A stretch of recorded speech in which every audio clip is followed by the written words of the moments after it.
Well, good morning. We have many that are visiting with us. We are very thankful that you are here to worship and praise our God. Appreciate the songs that were led. Here at West Mason, we've been talking about being worthy and walking in a worthy manner and letting our light shine and making sure that we're being the people that we have been called to be. And I'm often reminded of what it must have been like for Daniel during his time. And this may sound familiar to you as a time where believers were the minority of the society. Morality was mocked by the national leaders. Days of increased persecution, days of increasing hostility towards God's people.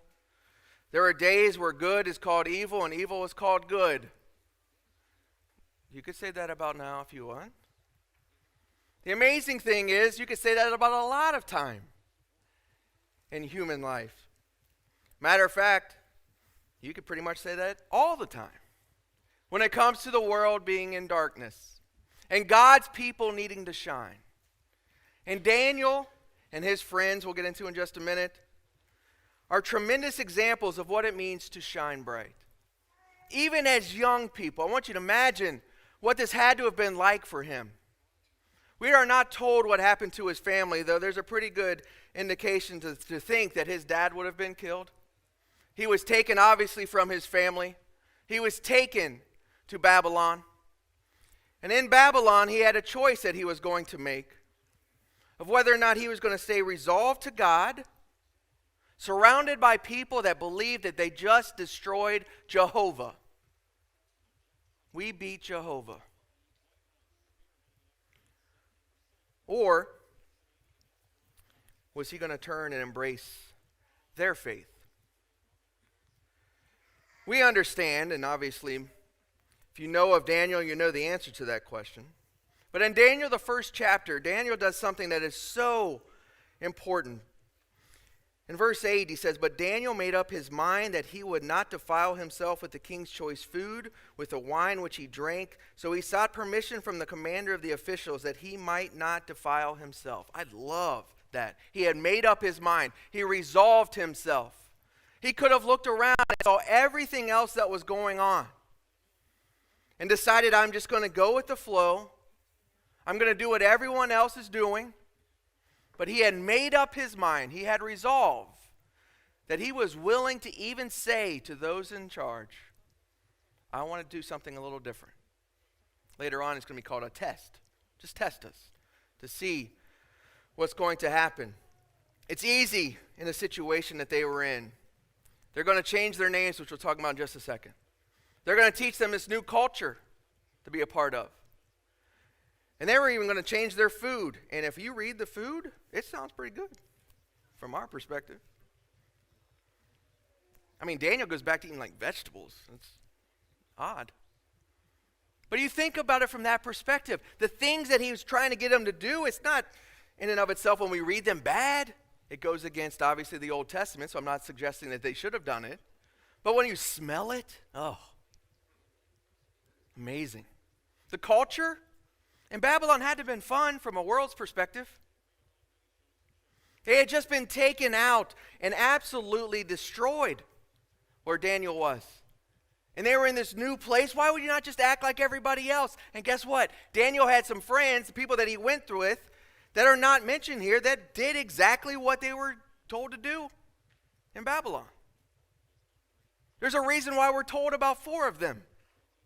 And there are a lot more of them. Doesn't mean that there weren't others that didn't. But there is no question some did. I want you to understand from a name standpoint what their names were changed from. We know Shadrach, Meshach, and Abednego as Shadrach, Meshach, and Abednego, but that's actually their Babylonian name. Their names, Hananiah, Mishael, and Azariah, have a lot more important meaning to them. And I assure you, Daniel called them that throughout their life. Your God is gracious. Who is like God? God keeps him. Or a lot better than the other ones talking about the moon god. From now on, you're going to be known as Command of the Moon God. And change your name. We know Daniel as Daniel, but his name would have been Belteshazzar. Daniel. Their names were changed. And the people in Babylon that would have known them would have called them, obviously, by these names. This is the names we want you to go by. The world is going to call you a lot of things. And you can begin to listen to it. And you can even begin to believe it.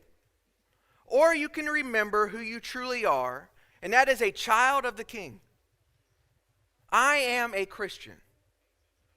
And I am Christ-like. The world can look at us and they're going to call us a lot of things. There's no question about that. And we can look at the culture and we can want to strive to be like the culture and get caught up in so many different things, but we are to be different people. When you think about being resolved, we are reminded so many different times that this world is not our home. We know our citizenship is in heaven.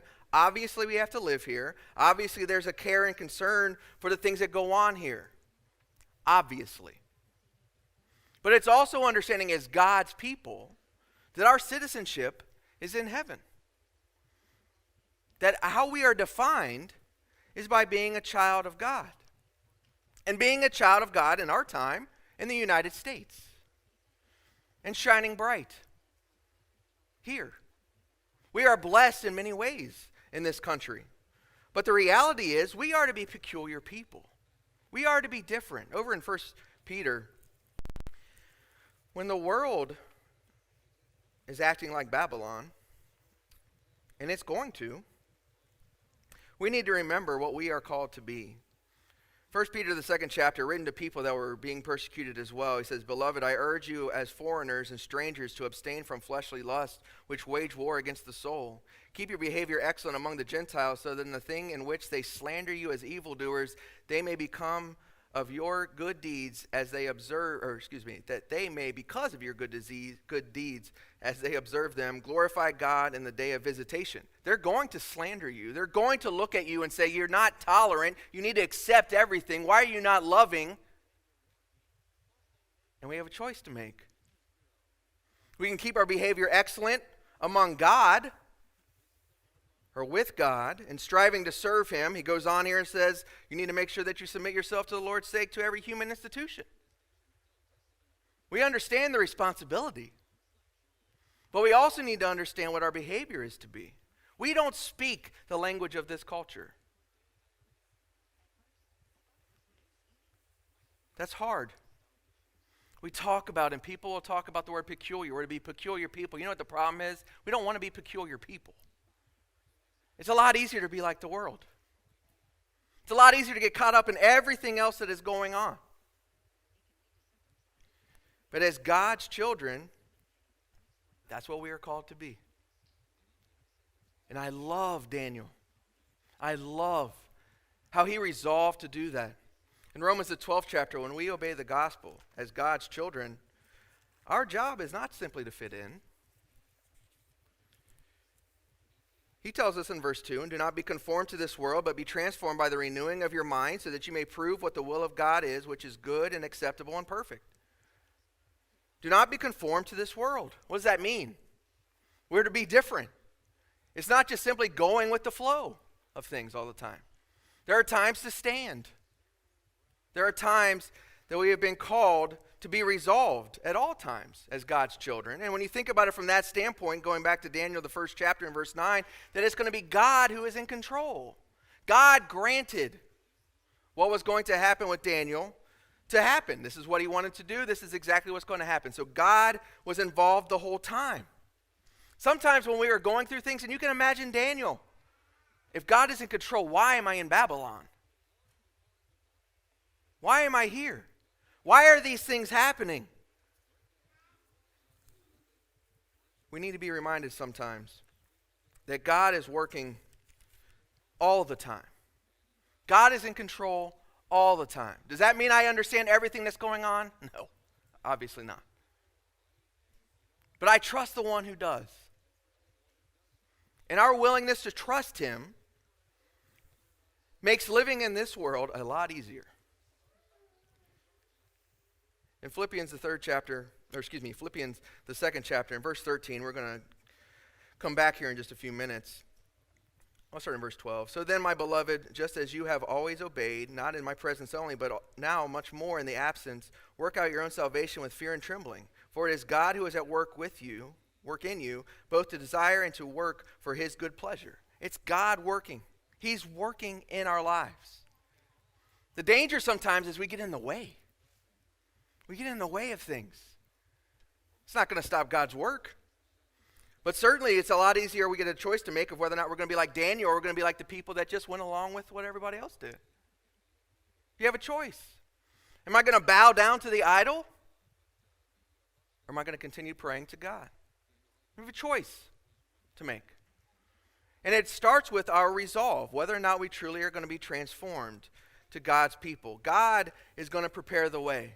And that way sometimes doesn't make sense to us. I love John 14, where Jesus, who is facing death in this very week in John 14, is comforting the disciples. And they have no idea, per se, what's going on, other than the fact of what Jesus is telling them. But we're told in John the 14th chapter, in verse 1, do not let your heart be troubled. Believe in God, believe also in me. In my Father's house are many rooms. If that were not so, I would have told you, because I am going to prepare a place for you. And if I go and prepare a place for you, I am coming again and will take you to myself, so that where I am, there you will be also. Then you read Thomas, where are you going? But he's very, very clear on this. Our perspective would not be, how is God going to prepare the way? As Mike said at the table, Jesus in heaven, God in heaven, was being worshiped and praised before and now. To come here, to suffer at the hands of his creation. That's the way that you would have come up with for this to come about? It doesn't matter what I would have done. This is what God did.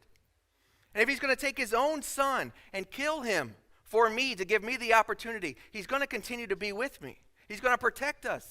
But that doesn't mean we're not going to go through difficulties. He's going to protect us from a spiritual perspective. Nobody's going to touch your soul. And he's prepared us for the things that we're going through in this life. Daniel, as he's going to Babylon, had that choice to make. And we do as well. Ephesians the 6th chapter, it talks about the armor of God that we are to put on. So often,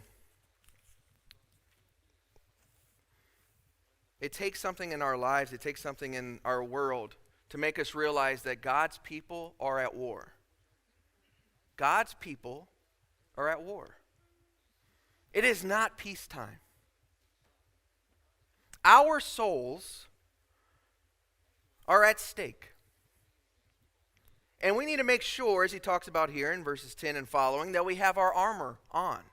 Sometimes in our minds, and I used to do this when I'm teaching young kids, you get that little picture of the little kid with the armor on, which is nice. It's neat to teach kids that, of course. But as adults, we kind of forget, no, you need to put your armor on.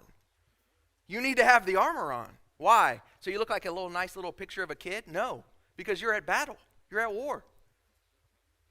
You're at a war. And so often we're afraid to put the armor on, or at least all of the armor on. In verse 10, he says, finally, be strong in the Lord and in the strength of his might. Sometimes we forget that part. We'll put on the full armor of God. We need to remember this starts with him. What separates us? God. What distinguished Israel from everyone else? God did. And it's the same for us. We need to make sure that we are putting his armor on and that we're striving to serve him. You go back to Daniel, the first chapter, in verse 12, and this is what I was talking about earlier. He tells them, just test us.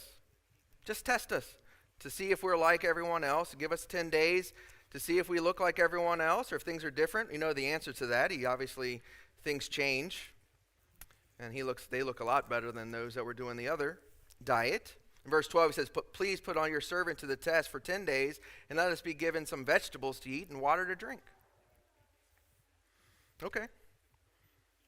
You're going to be put to the test. And that's exactly what's going to happen. Be put to the test. When you go through this life, we're going to have tests. There are things that we go through in this life, not even just as Christians, just because it's life. I think 2020, 2021 has taught us that pretty well. Pretty well. We're going to go through things in life. It happens. And we have a choice of how we're going to handle the things that we go through in this life. And so often, God's people choose not the spiritual gift of belly aching, I think, to handle it. I love Philippians, the 2nd chapter, going back to there in verses 14 through 16. Grumbling and complaining. There are some people that are just amazing at that. Amazing. Grumbling and complaining. The bad part is, God says, do all things without grumbling and complaining. That's what the world does. They grumble and complain all the time. I'm complaining about them grumbling and complaining at the moment. We do it. Here in context, obviously, as he goes on in verse 15, is the reason, so that you will prove yourselves to be blameless and innocent, children of God above reproach, in the midst of a crooked and perverse generation, among whom you appear as lights in the world. A perverse and crooked generation. Is he talking about us today? Yes. Is he talking about them then? Yes. Yes. Absolutely. Our job is to let our light shine. Verse 16, holding firmly the word of life, so that on the day of Christ I can take pride because I did not run in vain nor labor in vain, he goes on to say. So that we are prepared as God's children to be God's people. To be different. To be peculiar. Not to get caught up in everything else that is going on. 1 John, the 2nd chapter. You remember Wes Mason, 1 John is probably my favorite book. And 1 John, the 2nd chapter, and verse 8 may be my favorite verse. Because this verse hits me right in the face, and I don't think I'm alone. He says, on the other hand, I am writing a new commandment to you, which is true in him and in you, because the darkness is passing away and the true light is already shining. You know what the problem is? We are really good at focusing on the darkness that is already passing away. It's passing away. Well, let's focus on that. No. Let's focus on the light that's already shining. Let's focus on the light. Let's be the people that we have been called to be.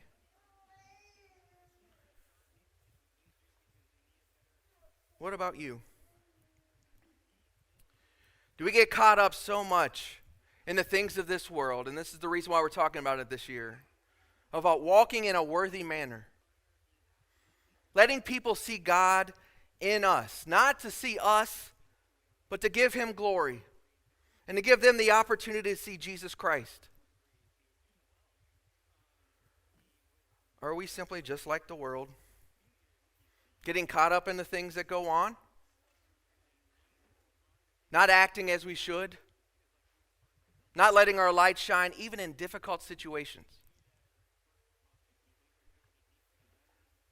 Daniel, as a young man in the beginning of the book and as an older man as you go throughout the book, continues to serve God no matter his age, no matter the issues that come up. So much so, it didn't matter who the kingdom was. Didn't matter who was in charge. But it does matter to some of you who's in charge. See, because Daniel knew something that we all need to understand, that it's God who is in charge. And that has not changed. It has not changed. What changes sometimes is whether or not we trust him. Whether or not we're truly willing to stand up and do the things that we have been called to do. I encourage you to let your light shine. It feels to a lot of people, I think, as though the world is getting darker and darker and darker, and that's fine. What that means is that you need to shine brighter and brighter and brighter. Just shine. Continue to let people see God. Continue to let people see what truly is going to change this world. And there's a lot of nonsense that people try to tell you, even in church buildings, of what's going to change this world. Jesus Christ is the only thing that can change this world. That's it. Nothing else. No other man, nothing else can change it. Only Jesus Christ. And if God's people don't believe that, what are we doing? If you have not obeyed the gospel, you do not understand the danger you have put your soul in. You do not understand that without God, you have no hope. None. None.